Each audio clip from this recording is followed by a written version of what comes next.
Well, thank you, everyone. Thank you for being here today. I want to share a couple of ideas this morning. If you read the email, the title of the talk is "Watch Out for Those Strange Gods." Watch out for those strange gods. And we have to ask ourselves, well, what does that mean? And of course, where that comes from is it comes from the first of the Ten Commandments. It says, "I am the Lord thy God; thou shalt have no other gods before me." And in some translations, it says, "Don't have any strange gods before me." And in other translations, it says, "Don't have any false gods before me." And then a little further down, it says, "Don't make any graven images. Don't make any graven images, because I'm a jealous God." So if we take these things literally, we have to stop and think. Well, wait a second now. If God is the only God, then where did these other gods come from? Where do they come from? How do they get their power? And can God be jealous? Is God like a jealous lover who completely is obsessed with our attention? And what happens if we don't give our attention to God? Does God go off someplace and pout? We really have to think about this, because what these things are telling us is, they're kind of telling us there's a deeper meaning there. And we want to get beyond what seems to be a paradox, and we want to get to the deeper meaning, because this deeper meaning is what's important to the growth of our soul. There's nothing wrong with taking things, taking the commandments as directions on how to obey, because there's nothing wrong with keeping our mind on God. But there's more to it. There's more to it than that. So one of my favorite authors is Emmett Fox. You've heard me speak about Emmett Fox and speak from some of his works many times. And I just really enjoy Emmett Fox. And we're kind of talking some of his ideas today from his book, The Ten Commandments, which if you haven't read, please do. Please at some time read it. There are a couple of videos out on YouTube I saw that, I guess where people are reading his book or commenting on his book, and they might be something that you can do while you're driving to work, listen on your phone, those kind of things. But Emmett Fox was associated with Thomas Troward. He was Thomas Troward's publicity man, PR man, or front man, they used to call him.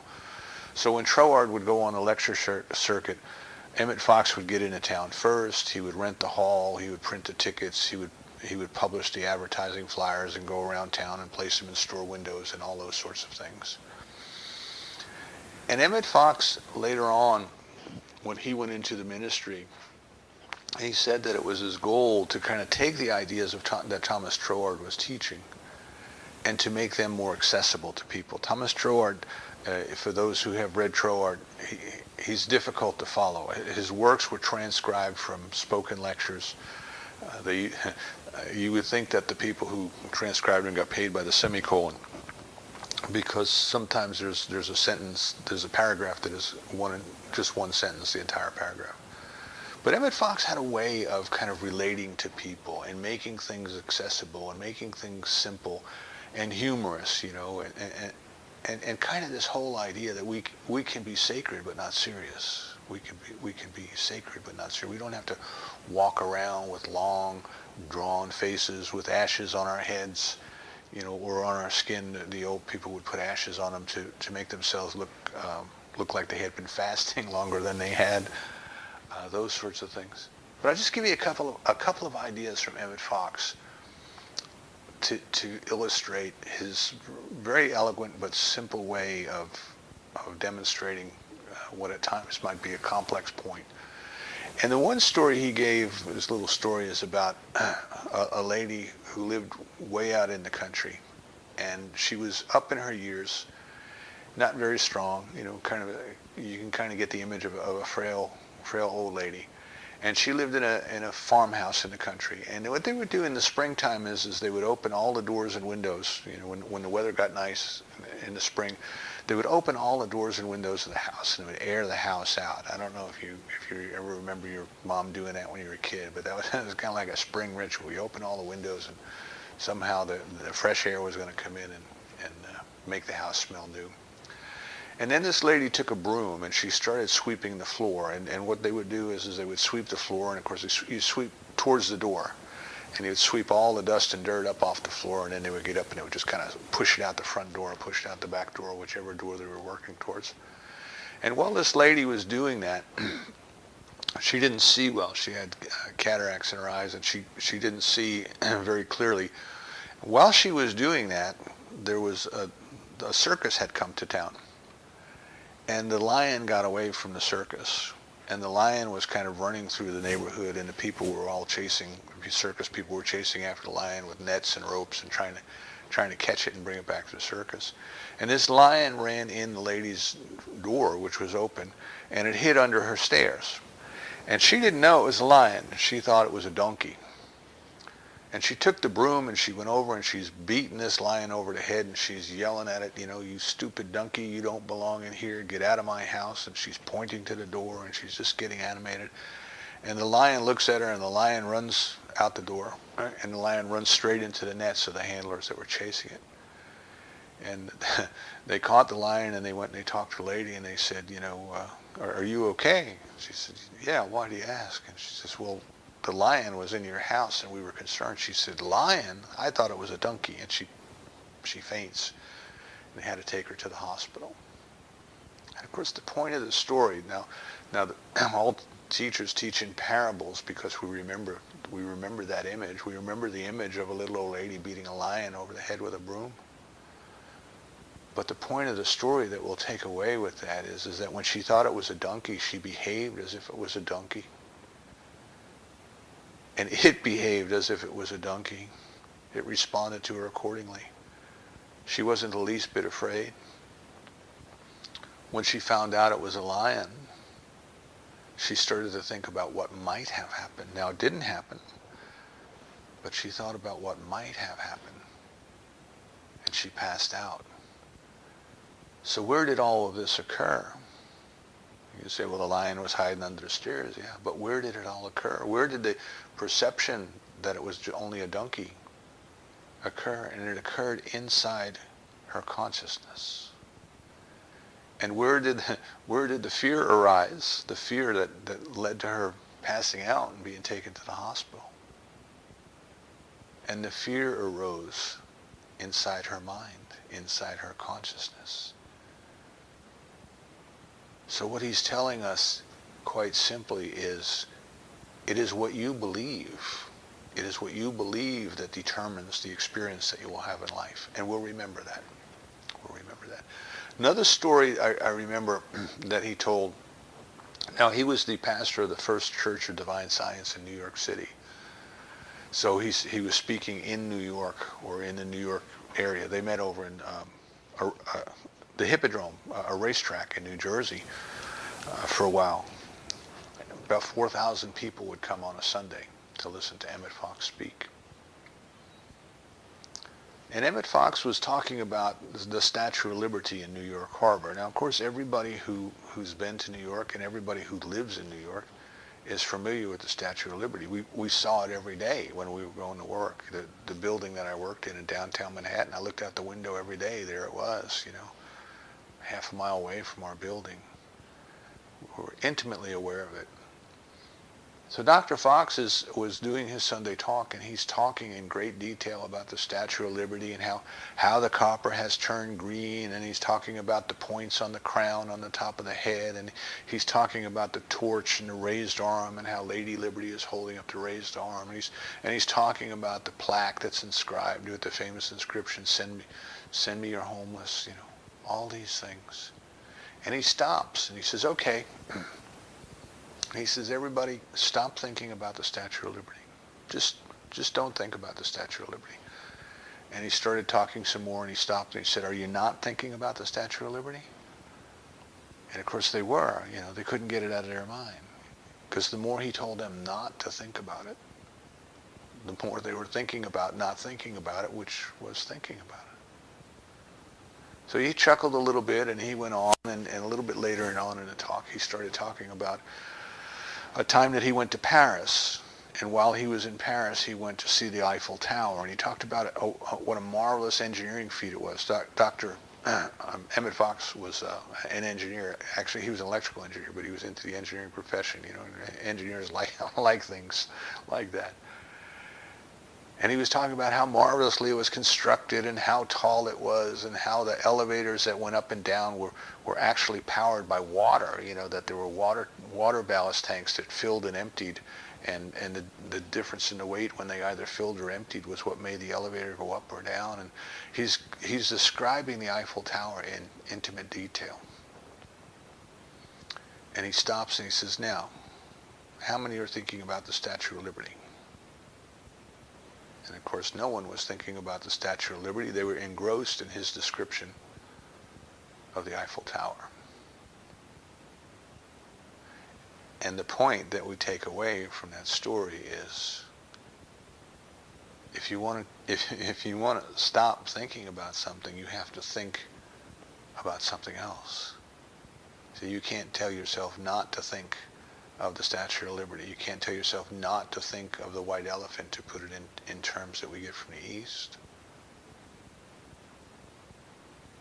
But we have to think about something else.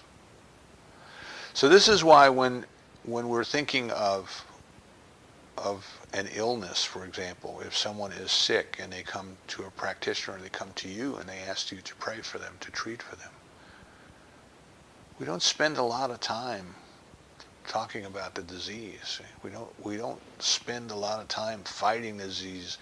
We don't spend time calling God down to come and punch that old disease in the nose like you'll hear some people doing on TV, things like that.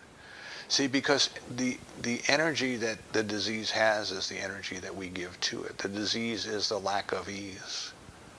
And if we think that the disease somehow has a power of its own, a power other than God, remember last week we said God is the only power, God is it, God is the only power. If we give the disease power, we're making it another God, we're making it a false God, we're making it a strange God. So we don't do that. You see, we don't do that. We don't want to give our power to something that isn't there. We don't want to create something that isn't there. We don't want to look into the shadows and see a monster that isn't there. Very important. So please keep those 2 points in mind as we go along. Right? Where do all of these things take place? Only in our consciousness. Are we brave or are we afraid? Where does that take place? Only in our consciousness. And how do we treat conditions? We don't. We don't treat conditions. We treat consciousness. And we treat the consciousness by turning entirely away from the effect and turning entirely towards God. Dr. Fox tells us this as well. Turn entirely away from your problems. Turn entirely towards God. When we're looking at the sun, we can't see the shadows. Right? We can't see our shadow. It's behind us. We don't want to pay attention to it. We want to put our mind on God. So Dr. Fox, then, just to give you a little feel for the way he writes and the way he speaks and kind of his colloquial way, his warmth, his way of kind of reaching us as human beings, but giving us something important. In his work, The Ten Commandments, he starts to ask us to think about these things, to think about these things called the Ten Commandments. And the first thing he tells us is that we can take the Ten Commandments at different levels. And he tells us this about the entire Bible. He says, it's kind of like when they discovered diamonds in the clay in South Africa. At first, they had discovered more diamonds in that clay than they had ever found a concentration of diamonds anywhere in the world. And they dug down and they dug down and they dug down. And then they hit a different layer of clay. They hit a blue clay. And when they got to the blue clay, they found even a greater concentration of diamonds. And what Emmett is telling us is that when we start and think about these these truths, these spiritual truths, we approach them from wherever we are, whatever level we are. We got to start where we are. We can't start where we want to be. You know, it's like, I was at the TV studio the other day, and one of the guys there chuckled, and he says he's got to go see the doctor, and he knows the doctor's going to put him on a diet, because that's what the doctor did to him last year. And he says, but he wants to lose 20 pounds before he goes to the doctor and start his diet.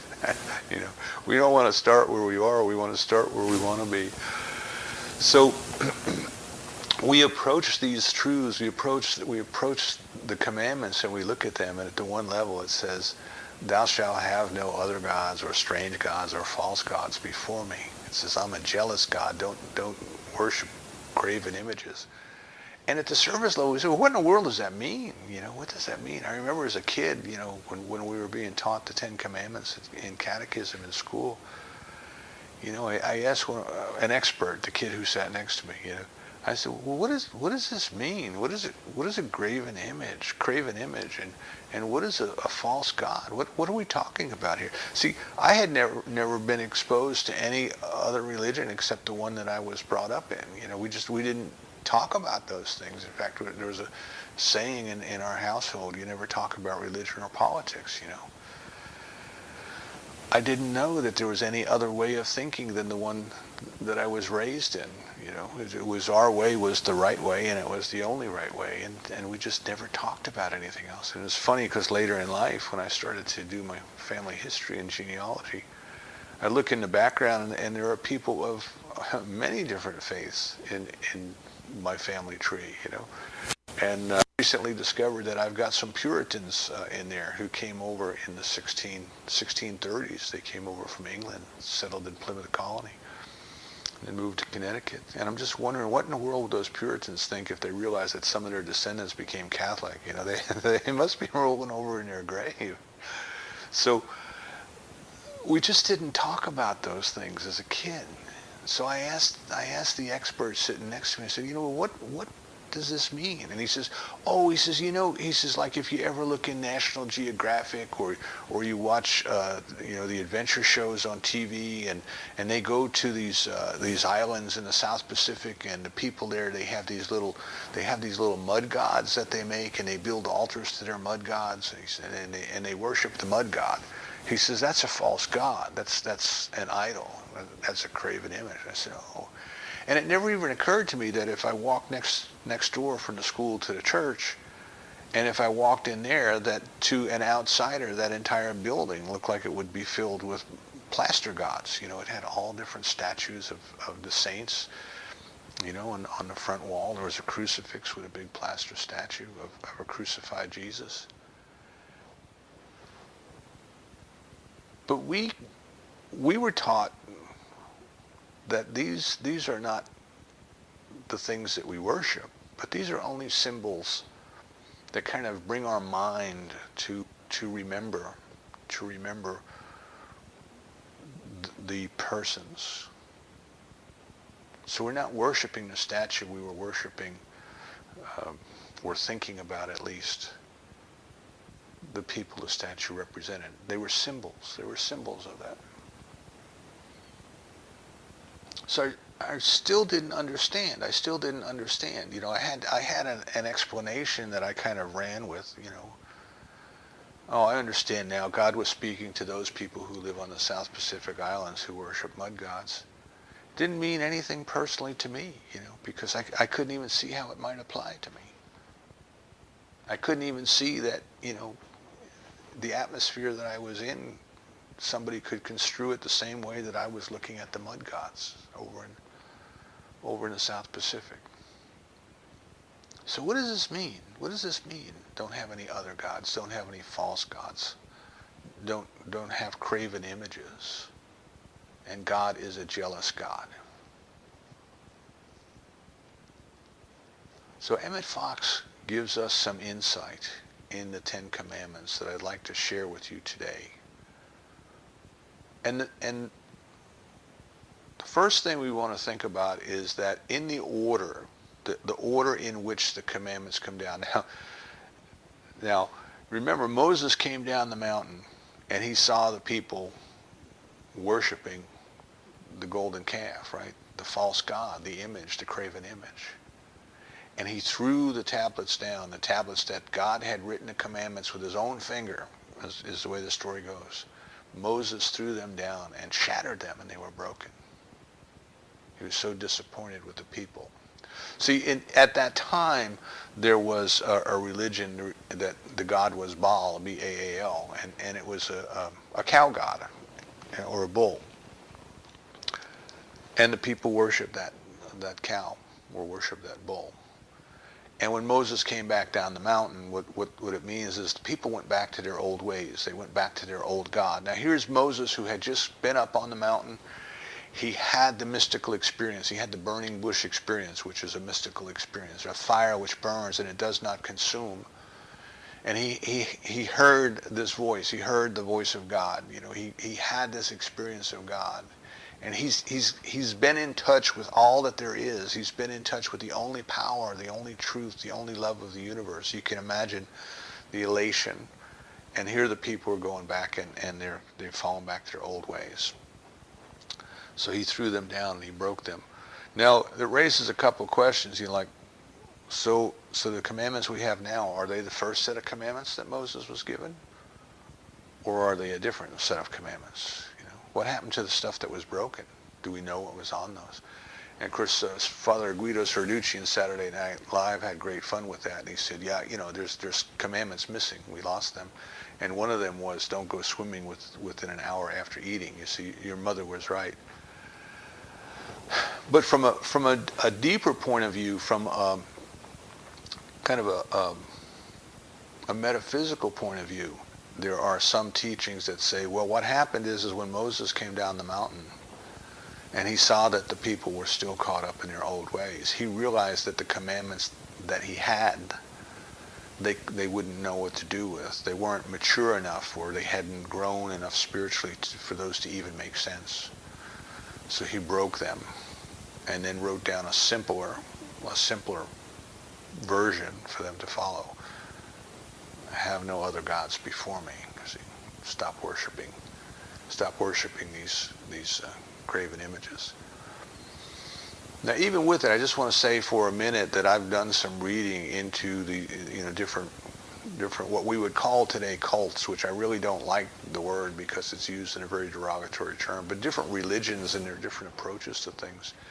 And in Egypt, there were religions that worshipped the cow, and they even built their temples in the physical shape of a cow. And when people went into worship, they entered into the cow, and they came out of the cow. And we look at that and say, isn't that odd? Isn't that odd? But see, to them, the cow was a symbol of life. The cow was a symbol of the mystery of life. It ate grass and it gave milk. It took the grass and it gave them milk to feed their children. That was a miracle from God. It gave birth to a calf. Where did the calf come from? It grew inside the cow. Another miracle from God. So to them, the cow it reminded them, it was a symbol, just like the plaster statues kind of reminded us as children of the qualities of the saints or the saviors. The cow was a symbol that reminded them of their mystical connection to life. Later on, the churches were built kind of in the form of a cave, in the form of a tomb, and the symbolism and the ideas was very much the same. There was one set of main doors that the people who were baptized would go in and go out, and then there was a set of side doors where the people who were not baptized, they had to go in and go out. If people chose to be baptized, they entered the church through the side door. But after they were baptized, from that moment on, they exited the church through the main doors and then entered. And that was a symbol. That was a symbol that was created deliberately so that people would say, you see, my approach to God must be through the doors of the church. There's something sacred in here. There's very life in here. The very life of God in here. Joseph Campbell says that when he visited the caves in France and looked at the cave paintings in there that were thousands and tens of thousands of years old, he realized that that was a sacred place. That it wasn't a place where they went and necessarily drew pictures on the wall to teach each other how to recognize game and hunt game. But it was a sacred space. It was a sacred geometry. So all of these ideas are very similar. So in our modern day and age, today, we say, well, we don't worship mud gods. We don't believe that plaster is God. We don't believe that a golden calf is God. What can this possibly mean to us today? And what is this whole bit about jealousy? How can God, being all there is, the creator of everything, how can God be kind of, moody like a human being? So the first commandment says, I am. And remember Moses, when he was on the mountain, asked the voice, who speaks to us? I am. No, nothing else is I am that I am. And that was the highest name for God at the time, I am. See, anything else that you put after that,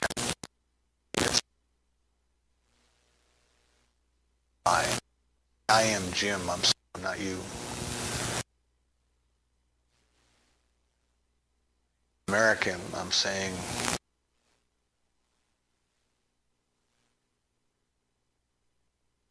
I am male. We label something, anytime we pigeonhole it or categorize it, we are separating it and dividing it. But to say I am, there's no limitation there other than that I am not. I am.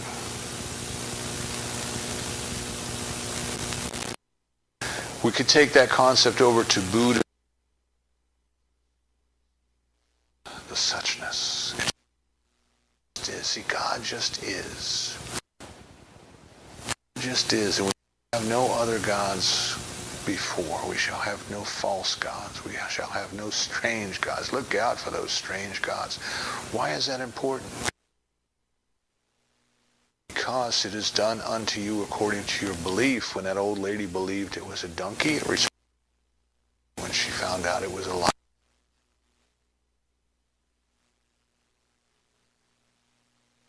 Any time that we go in and we put something, we give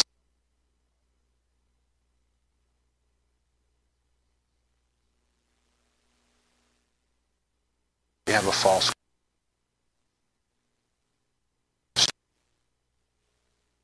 So what we can do then in the modern terms is we can ask ourselves whenever we look at anything, whenever I don't care what it is, whenever we look at anything,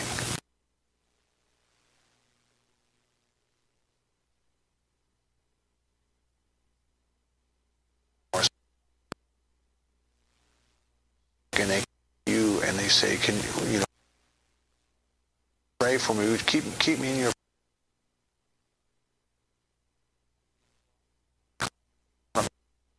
So we say, sure.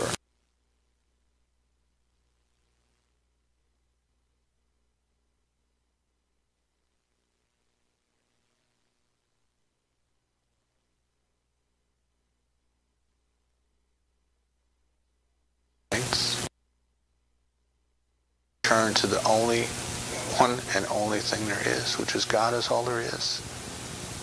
And everything else is an appearance. Everything else is an experience. Is an effect. Call down the power of God to do battle with evil. What we are doing is we're taking our mind off of the disease. We're taking our mind off of the Statue of Liberty. And we are bringing our attention to the perfection. So from the Statue of Liberty to the Eiffel Tower. If someone comes to us and they're experiencing lack in the form of supply or in whatever form supply needs to take in their life at the time, whether it be money, whether it be housing, whether it be food or clothing, Are we giving our attention to the false gods of the economy and good fortune or bad fortune, or the decisions of the politicians, or all those sorts of things? Or are we stopping to recognize that God is all there is, everywhere present, right in the middle of this situation? And that which has created everything in the universe that we know of. Right? Remember, there's dark matter we can't even figure out. We believe it's there, we can't even figure out how to find it, how to measure it. There's more grains of sand in a handful of the beach than we can count, Dr. Holmes tells us. And other places they tell us for every grain of sand on every beach in the world, there's a star in the heaven. Now, I have no idea how they would figure that out, but that's what they say. But nevertheless, if you look up, you can see that there are in abundance.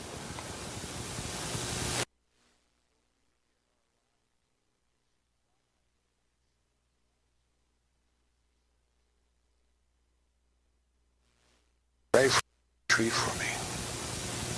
We turn our time and we turn our attention to the majesty, to the magnificence, to the opulence of God's universe. And we think how grass has what it needs, how the whales know, it blows my mind, how the whales know to go from pole to pole and back. I saw a little thing,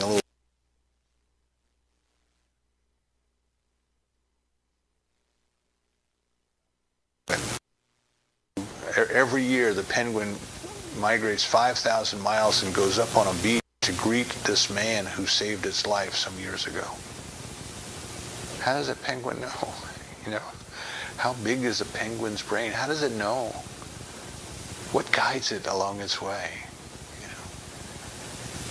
And it is bringing our consciousness into the place of realizing that there is only one God and there's nothing that can other than our choose to believe in the power of the land.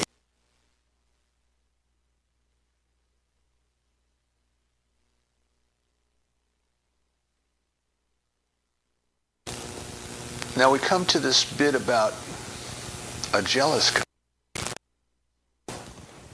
We recognize then that perhaps when we were children, or at least when I was a child, and tried to understand what did this thing of false gods and graven images mean, I put it off on a far, far away place and a distant people, and something I really didn't know anything about other than what I had seen on TV or in a magazine.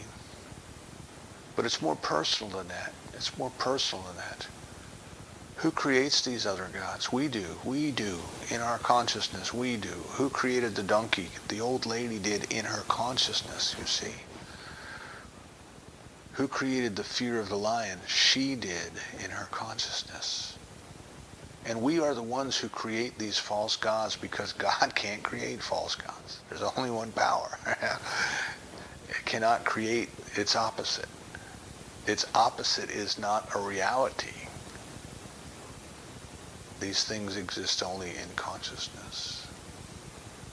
So we must recognize today then that anything that we give our power away to and anything that we allow ourselves to be distracted by becomes our false god. What is it that you would give your time to more than your soul? What is it that you give your attention to more than your soul? See, very often we say, I have to go to work. I have to get up. I have to go to work. I don't have time. I don't have time for this spiritual stuff. We have to make time for the spiritual stuff. The reason we have to get up and go to work is because we believe we have to get up and go to work. We believe that work has to be a struggle. If we could bring ourselves to believing that we are provided for as the lilies of the field, as the birds in the air, then that which knew how to create the universe out of nothing will open the way through our consciousness for our good to flow to us and through us. Emma Curtis Hopkins says, swing the hammer until God takes it out of your hands. So if you have to go to work to make a living, don't quit your job to sit home and pray. But pray before you go to work. Pray when you get home from work. Pray during work to recognize that the I Am knows how to take care of itself and is now providing everything as needs must be out of its abundance. And when the abundance makes its appearance, then you put your hammer down. So this piece then about jealous God, I am a jealous God. What can that possibly mean, you see? And what Emmett Fox tells us is that if you've ever seen someone who is jealous, even in the movies or TV or in novels, if you've ever seen someone who is jealous, if you've ever had the experience of being with someone who is jealous, they demand your entire time, your entire attention. If you were to turn your attention away to anything or anyone else, they become upset, you see. And they leave in a huff. Now, God is not going to leave us in a huff. God created us out of itself and knows us as itself in expression. It cannot leave us. It is us. We just don't know it because we haven't painstakingly separated our ideas of things other than God. But what happens if you have a jealous lover is that if you give your attention to anything else, you will lose them. And what Dr. Fox tells us, this passage from the Ten Commandments is telling us, is that we must give our entire time and attention to God. Because if we turn our attention away, we will lose God as if we would lose a jealous lover. Not because God leaves us, but because we have taken our attention elsewhere. So what these commandments are telling us, what these instructions are giving us at the surface level, we might say, well, I don't worship mud gods and plaster statues and those sorts of things. I don't hang graven images on my wall and pray to them. But what they are telling us is we have to examine our lives. We have to examine our consciousness. And we have to ask ourselves, what is the most important thing in my life and what am I giving my attention to? We used to do workshops and in order to help people gain clarity, one of the things we used to do is ask them to consider that you live out in California, where the fires come, or Colorado, or those places where you see on TV you see the fires. And imagine that the fire department comes and they knock on your door and they tell you you've got 1 minute to evacuate. Now all of the people are taken care of, all your animals are taken care of, every living creature that you care about is taken care of. But you have to go in that house and in 1 minute's time, you have to decide what it is that you're going to take with you. You've got 1 minute to decide, go. And we would give people a minute, we would time them, and we would have them write on a chart, on a pad, what it was. And then when the minute is up, we go back and ask people, what is it about those things that you wanted to take that is so important? Why are those things important in your life? Why are they in fact the most important things in your life? And we would ask them then to consider that these things, of course, are symbols of something. It's not necessarily the thing itself, but it's a symbol. So, for example, they might want to go in the house and get their mother's jewelry, because when their mother died, they inherited their mother's jewelry. Well, is the jewelry what important, or is it the memory of the mother that's important? It was the memory of the mother that was important. That's what they wanted. That's what they wanted to keep. They wanted to keep the memory of their mother. But the exercise helps us to kind of clarify values, to think about what is really the most important thing in our lives. And another thing that we can do is at the end of the day, we can ask ourselves, what did I spend my time on today? What did I give my time and attention to today? See, each one of us only has 24 hours in a day. And we get to spend it any way we want. And that was another thing we did in the exercise. We would hand out paper money. You know, this is the money that you have. What are you going to spend it on? And spend it on entertainment, watching TV, spend it on work, going to work. What are you going to spend it on? And all of these things are just ways of bringing ourselves back to saying, what is the most important thing in my life?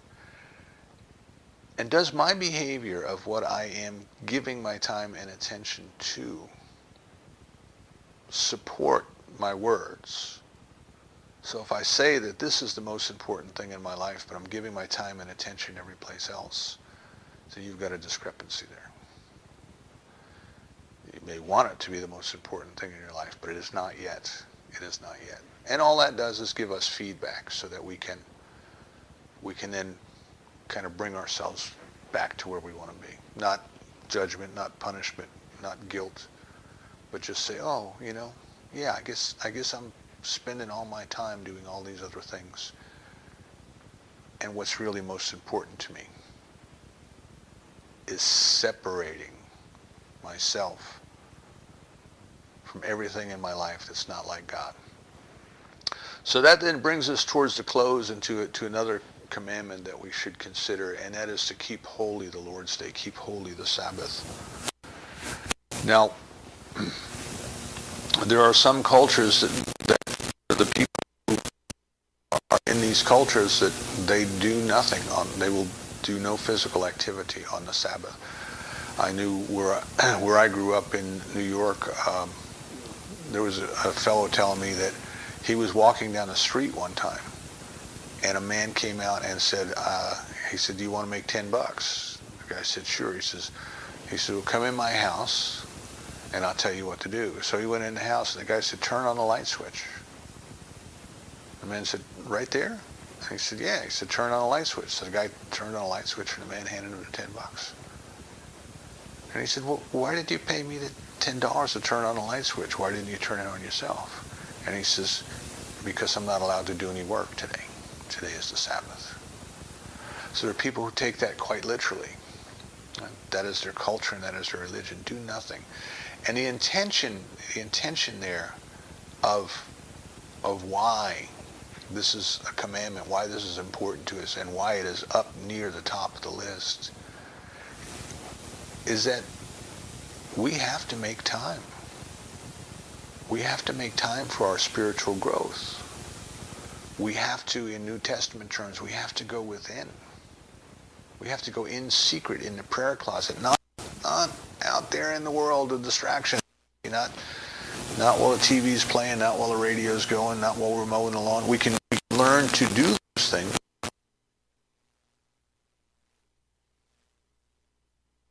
We have to make sure that we take time. We have to take time. We have to, just like you have to take time to wash your body, you have to take time to exercise your body, you have to take time to feed your body.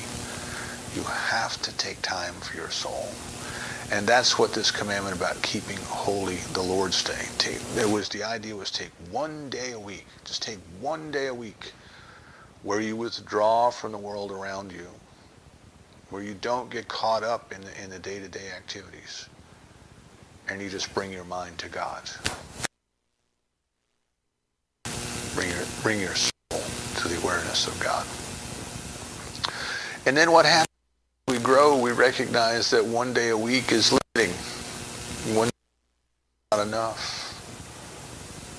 See, every day is the Lord's Day. Every day is the Sabbath. Every day is the day to live in constant awareness of the presence and the activity of God in our lives. Every day is the day that as soon as our consciousness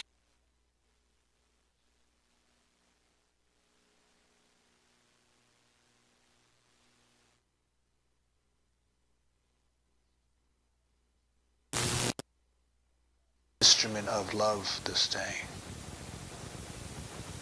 Divine love goes with me wherever I go. Divine love goes before me wherever I go. Divine love lingers after me wherever I go. Everyone I meet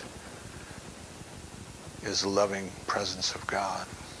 Everyone I speak to on the phone, see. And in this manner to God. And we are keeping our mind on. So, God, I need to do this today, and I'm going to run into that problem. I need to do that today, and I got to work with so-and-so, and they are the biggest obstacle in my life. And we take our mind away from that. We take our mind away from that Statue of Liberty. We bring our mind over to the Eiffel Tower. We bring our mind on the fact that God is all there is, all there is. In this very day, in everything I do, I see God. In everyone I meet, I see God.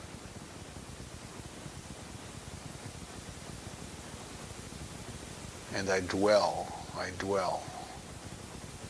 don't just visit, I dwell in the secret place of the Most High. So I invite you, as you go forward this week, I invite you to take some time this day that you've already taken some time out for your spiritual growth. I invite you to take some more time out and ask yourself, what is the most important thing in your life? And do your actions support your words?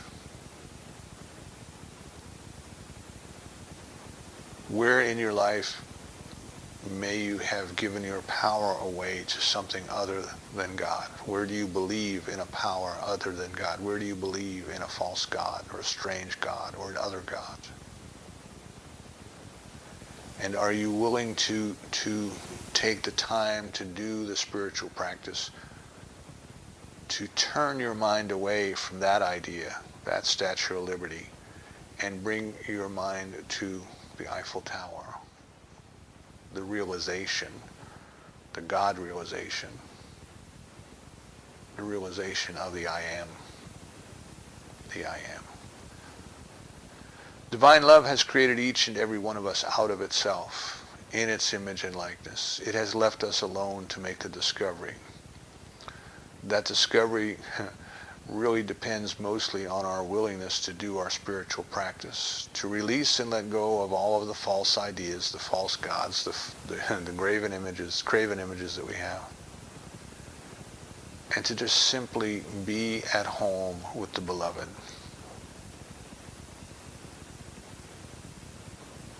As we do that, as we come into a deeper awareness of the presence and the activity in God, as we come into a deeper experience of the presence and the activity of God, our lives change. We don't do these things in order to change our lives. We do these things in order to experience God. But when we do, our lives change. A different set of rules apply. A different experience applies. And we get to have the mountaintop experience, the burning bush experience, the direct contact with the love and the presence of God. And that is the one thing that I would hope we would take out of the house if we had a minute, and we take out of this time we have spent together today. The most important thing in my life is my desire to know God. And so it is.